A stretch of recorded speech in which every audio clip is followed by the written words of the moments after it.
Ahojte, rada vás vidím pri dnešnom videu a povieme si, na čo sa zamerať pri výbere madraca pre bábätká a staršie deti. Túto kúpu často podceňujeme, avšak je to jedným zo zásadných krokov pre vývoj zdravej detskej chrbtice. A ako postupovať pri výbere madraca pre novorodenca? Vedeli ste, že malé deti každoročne prespia viac ako 4000 hodín, čo je približne 40% ich života? Preto je dôležité im dopriať kvalitný spánok. Pri výbere vhodného detského madraca hrá dôležitú úlohu vek. Napríklad bábätká a novorodenci majú iné nároky než dospievajúce deti. Hodnejšie sú tvrdšie madrace s jednou tvrdosťou.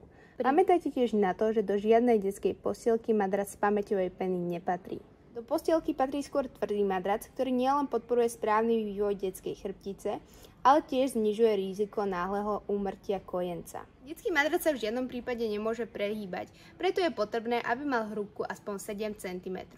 Detský madrac musí byť dostatočne priedušný a mať schopnosť odvádzať vlhkosť. Inak hrozí vznik plesní, ktoré sú pre zdravie dieťaťa škodlivé. Pre bábätka odporúčame napríklad madrac Baby Dream, ktorý má 3-ročnú záruku. Je to madrac zo studenej HR peny, má výšku 10 cm a jadro má profil pre lepší odvod vlhkosti a tepla pod poťahom.